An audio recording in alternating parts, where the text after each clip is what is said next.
네, 여러분 안녕하십니까. 투자가 막막한 여러분들을 위한 투자 가이드 이진우 최창규의 투자할 꼰대. 네, 오늘 첫 시간이고요. 저는 여러분이 잘 아시는 2% 이진우입니다. 저와 함께 이야기를 나눌 꼰대 한 분을 더 추가로 소개를 해드릴게요. 최창규 꼰대님 어서 오십시오. 안녕하세요. 저 투자할 꼰대 2 최창규입니다.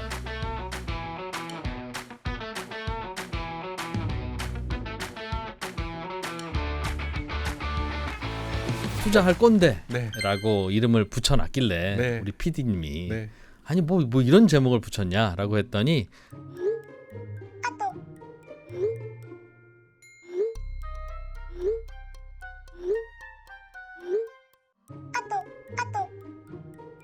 야, 그런 변명을 하더군요. 비겁한 변명인 것 같습니다. 비겁합니다 정말. 여러분 오늘 저희가 그 말씀 드릴 건데 네. 이것도 꼰대네. 그럴 건데 네. 투자 어떻게 할 건지 다들 고민을 할 거고 오늘은 특히 이제 사회 초년생이라고 불리는 네. 막 사회생활을 시작해서 이제 나도 월급이라는 걸 받아봤네요. 네. 제대로 이 돈을 열심히 모아서 훌륭한 사람도 되고 부자도 되고 싶은데 네. 어떻게 해야 됩니까? 네. 우리 오빠들은 형들은 삼촌들은 네. 이제 이렇게 생각한다. 네. 그 얘기를 하려고 합니다. 네.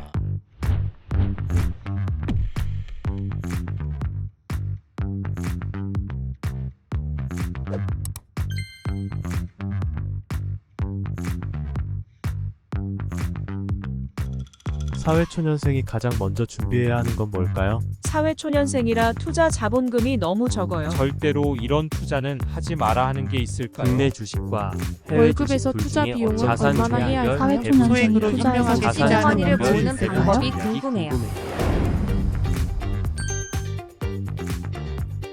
그분들에 대한 어떤 조언을 해주시기 전에 네. 최창규 꼰대님 네. 25살일 때도 있었고 네. 30살일 때도 있었을 거 아니겠어요. 있었죠. 사회초년생일 때 네. 그때 어땠어요? 예, 제가 사회생활을 처음 했던 게 2001년이었고요. 2001년이 세기는 같은데 네. 그때 한참 뭐 밀레니엄 버그라고 해서 2000년 00으로 바뀌면 모든 컴퓨터가 다운될 거다. 그러면서 IT 버블, IT 종목들이 상당히 주가가 좋았던 그 시기에 제가 직장 생활을 처음 시작했었습니다. 지금 방송 보시는 여러분들은 그때 초등학생이었어요, 그죠? 그런가요? 네. 그때 이제 제가 그때를 회상하면서 좀 후회스러운 것들. 뭐가 제일 후회스러워요? 제일 후회스러웠던 건 두 가지 정도가 있는데요. 첫 번째는 차를 샀던 거. 바로 차를 샀어요? 네. 월급 받자마자? 아무래도 좀 로망 같은 게 있었던 것 같아요. 역시 내 돈으로 사회생활을 한다라는. 뭐였습니까? 뭐? 슈마라고요. 슈마. 네, 기억나시나요? 당시에는 스포츠카 비슷하게 생긴 것 중에 가장 맞습니다. 저렴한 차였어요. 저렇게 생긴 차구나. 아유, 옛날엔 진짜 이뻤습니다. 그리고 두 번째가 역시 네. 보험이었습니다.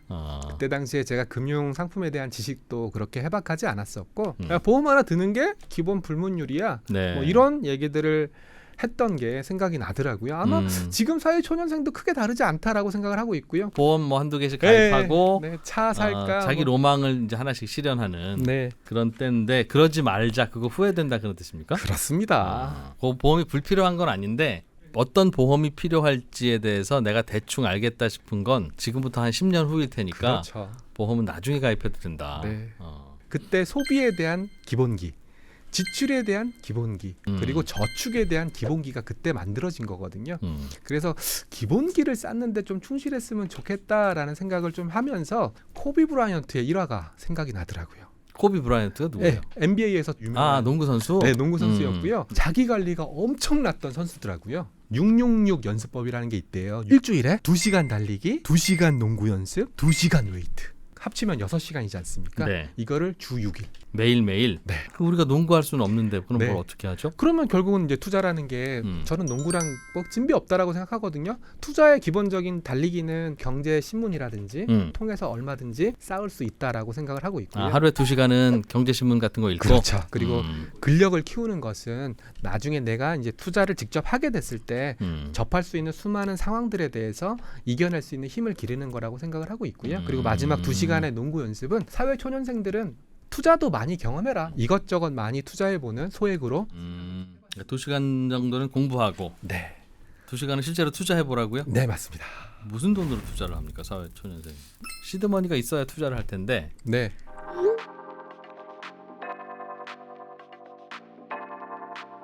아무래도 사회초년생이 벌어들이는 것은 한계가 있을 거거든요. 전문직이 아닌 이상이야. 혼자 쓰기 딱 알맞게 그렇죠. 월급 주죠. 그렇죠. 시드머니는 어떻게 만들 수 있겠습니까? 좀 지출을 줄이는 게 시드머니 만드는 거의 가장 핵심이 아닐까. 뭐 그런 생각들을 좀 했었고요. 지출을 줄이자. 네네네. 구독형으로 나가는 지출이 얼마일까 계산을 해봤거든요. 매달 조금씩 그냥 빠져나가는 거.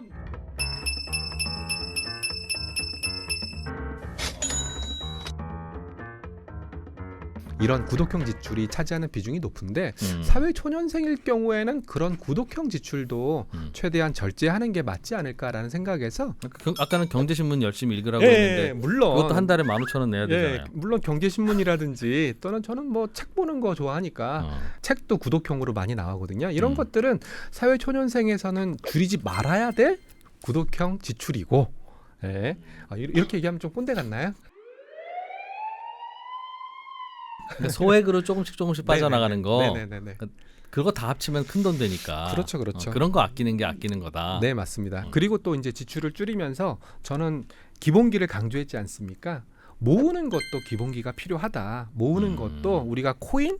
물론 코인도 뭐 돈을 모을 수 있는 좋은 수단이긴 하겠지만 변동성이 워낙 크지 않습니까? 변동성이 크게 된다면 결국은 모았을 때 그 달성하게 된 성취감보다 어떻게 보면 운 또는 타이밍 또는 시장이 벌어준 요행이 있을 수도 있기 때문에 그런 부분들은 우리가 추구하는 기본기와 거리가 있을 수 있어서 좀 초창기에 시드머니를 모을 때는 변동성이 좀 작은 자산으로 따박따박 또는 기계적인 투자를 좀 한번 해보는 게 어떨까라고 생각을 하고 있고요. 저는 예적금이 가장 사회초년생들한테는 필수적인 덕목이 아닐까라고 생각을 하고 있습니다. 네. 제가 예적금을 강조드리는 이유도 딱 두 가지예요. 첫 번째는 내가 한 달에 100만 원을 버는데 50만 원, 60만 원, 70만 원 예금이나 적금을 들게 되면 나머지 돈으로 또 생활을 할 수밖에 없거든요. 당연히 자연스럽게 나의 소비 지출이라든지 이런 것들을 계획적으로 가져가는 그런 효과를 누릴 수 있고요. 제발 사회 초년생일수록 1년짜리, 6개월짜리 정기 예금을 타는 기쁨. 원금 플러스 이자가 돌아왔을 때 그 기쁨을 좀 느껴봤으면 좋겠어요. 그리고 또 이자와 원금을 받아가지고 또 그 돈 갖고 투자하는 일종의 복리 효과죠. 제가 기뻐요? 기쁘죠. 제가 늘 강조드리는 장기 투자. 모아가는 투자 이런 것들을 맛보지 않을까. 저는 정기예금의 만기를 맛보지 않은 자는 투자에서 승리하기가 생각도 솔직히 고백하건대 솔직히 고백하건대 적금을 끝까지 부어서 타본 적이 없습니다. 아, 그런가요? 네. 하루에도 막 10%씩 20%씩 오르는데 주식은 네. 그거 3년 모으면 10% 붙고 그러잖아요. 투자라는 게 10%, 20%, 30% 뭐 큰 수익을 얻는 것도 투자지만 이렇게 차근차근 씨를 뿌리고 또 곡식을 수확하는 것도 투자라는 것을 사회 초년생이 좀 느꼈으면 좋겠다라는 생각에서 말씀을 드린 겁니다.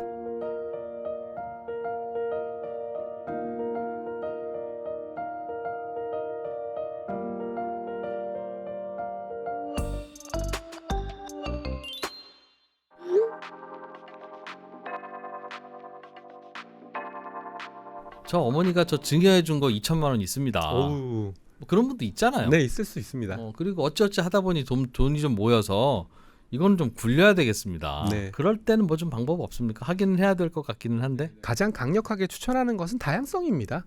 투자에 대한 경험도 많지가 않으실 거거든요. 그래서 시드머니가 좀 그렇게 크지가 않다라고 했을 때는 뭐 주식이라든지 뭐 그런 쪽으로 투자하시는 것을 추천드리고, 시드머니가 말씀하신 것처럼 2천만 원, 3천만 원 정도 된다라고 하실 때에는 채권이라든지 자산 배분이라든지 또는 뭐 ELS라든지 뭐 이런 좀 약간 구조화된 상품들도 경험을 해보시면 좋지 않을까 생각을 하고 있습니다. 제가 경험을 해본 것들 중에서 가장 두려웠던 경험이 투자의 편식이거든요.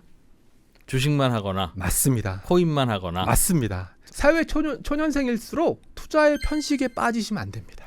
이것저것 다 해보라는 거예요? 그렇습니다. 주식의 스타일도 틀리고 채권의 스타일도 틀리고 근데 이 다 다른 스타일은 누군가가 야 주식은 이렇게 해야 돼 이렇게 하는 게 맞아라고 가르쳐줄 수 없는 부분들이 있습니다. 그렇기 때문에 저는 시드머니에 따라서 조금씩 달라지겠지만 투자의 편식을 없애는 자세가 가장 사회초년생이 필요한 덕목이고요. 그리고 투자의 편식을 좀 없앴다. 그 다음에 중요한 게 뭐냐면은 리스크 관리입니다. 리스크 관리. 즉 네가 감내할 수 있는 손실을 한번 컨트롤해보는 연습을 해봐라. 그건 어떻게 하는 거예요? 정말 100만 원 손해가 났는데 이제부터 오를 것 같은데. 네, 이제부터 오를 것 같죠. 한 방의 역전을 노리는 경우가 많거든요.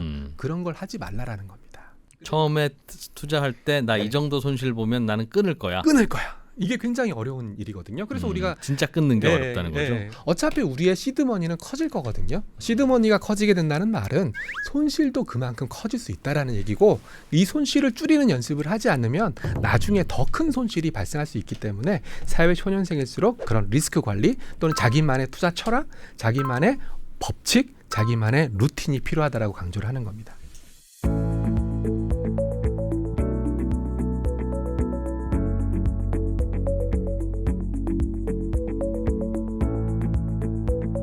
룰을 만들고 네, 스스로 맞습니다. 지키는 연습해라는 거죠. 그렇습니다.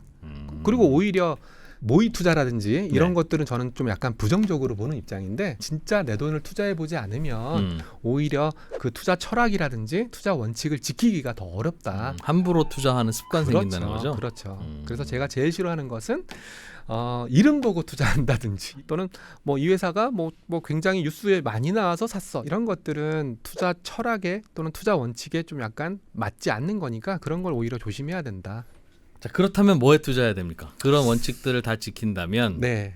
대표지수 ETF들에 투자하시는 것이 뭐 가장 지금 상황에서는 제가 강조하는 리스크를 줄일 수 있는 대표지수 ETF라는 게 뭐죠? S&P 500과 같은 나스닥 100과 같은 이런 대표지수를 추종하는 ETF를 저희는 보통 대표지수 미국의 ETF라고 주가지수 어떤 거 하나 골라서 그거 그렇죠. 그냥 따라가는 거. 네, 맞습니다. 미국의 주요 증시 지수를 따라가는 ETF를 네. 사면 그게 그냥 미국 시장에 투자하는 거다. 네. 그런 ETF가 많죠? 네. 음. 코덱스 S&P 500 토탈 리턴이라든지 코덱스 나스닥 100 토탈 리턴과 같은 ETF들이 가장 미국 시장을 대표하는 조금 전에 말씀하신 무슨 토탈 리턴? 네, 토탈 리턴은 나오는 배당을 음. 재투자하는 형태의 ETF를 토탈 리턴 ETF라고 배당 나오면 그걸로 또 그 지수의 종목들을 산다. 네, 맞습니다. 그래서 이제 제가 강조했던 복리 투자에 음. 해당되는 ETF가 토탈 리턴 ETF라고 생각하시면 됩니다.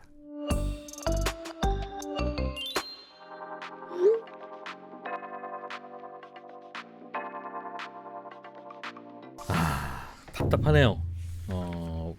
아니 뭐 하는 겁니까? 지금 200만 원 받아서 학자금 대출을 갚으면 생활비도 빠듯한데요. 월세도 못 내는데. 그래서 참 답답하기는 한데 이 학자금 대출은 되게 양날의 칼 같은 이야기인데 야, 너 빚이 굉장히 위험한 거야. 그렇죠, 그렇죠, 그렇죠. 부채는 정말 조심해야 되는 거야.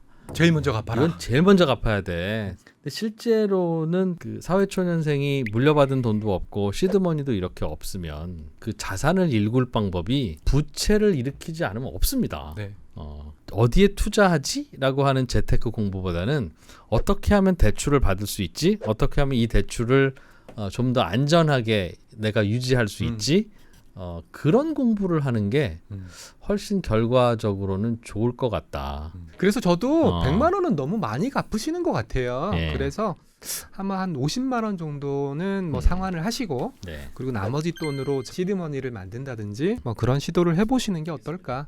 이 학자금 대출은 이자율은 싸기는 한데 네. 그래도 취업을 하면 일정 부분 갚아야 하는 의무와 룰이 있으니까 그 갚아야 하는 정도만큼은 해야 되지 않는가 뭐 하는 생각이네요. 네. 언제 우리 한번 부채에 대한 이야기는 따로 좀 주제 잡아서 한번 네. 해보면 재밌을 것 같아요. 네. 예.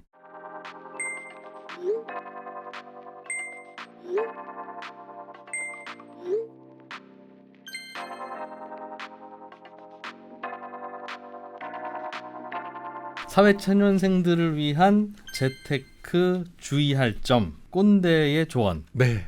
너무 꼰대스러웠나요? 오늘 들어봤는데 네. 이제 정말 돈을 불리는 이야기를 네. 다음 시간부터는 해보면 좋겠네요. 구독과 좋아요 잊지 마시고요. 음. 투자에 대한 궁금증, 고민 네. 댓글로 많이 남겨주시면 저와 이프로님께서 네. 성심성의껏 답변 드리도록 하겠습니다. 자, 이진우 최창규의 투자할 꼰대. 다음 시간에도 계속 될지 아니면 이번으로 그냥 끝나게 될지는 여러분들에게 달려 있습니다. 저희는 다음 시간에 함께하기를 매우 기대합니다. 그렇죠? 네, 맞습니다. 네, 일단 여기서 마무리하고요. 저희는 또 다음 시간에 뵙죠. 고맙습니다.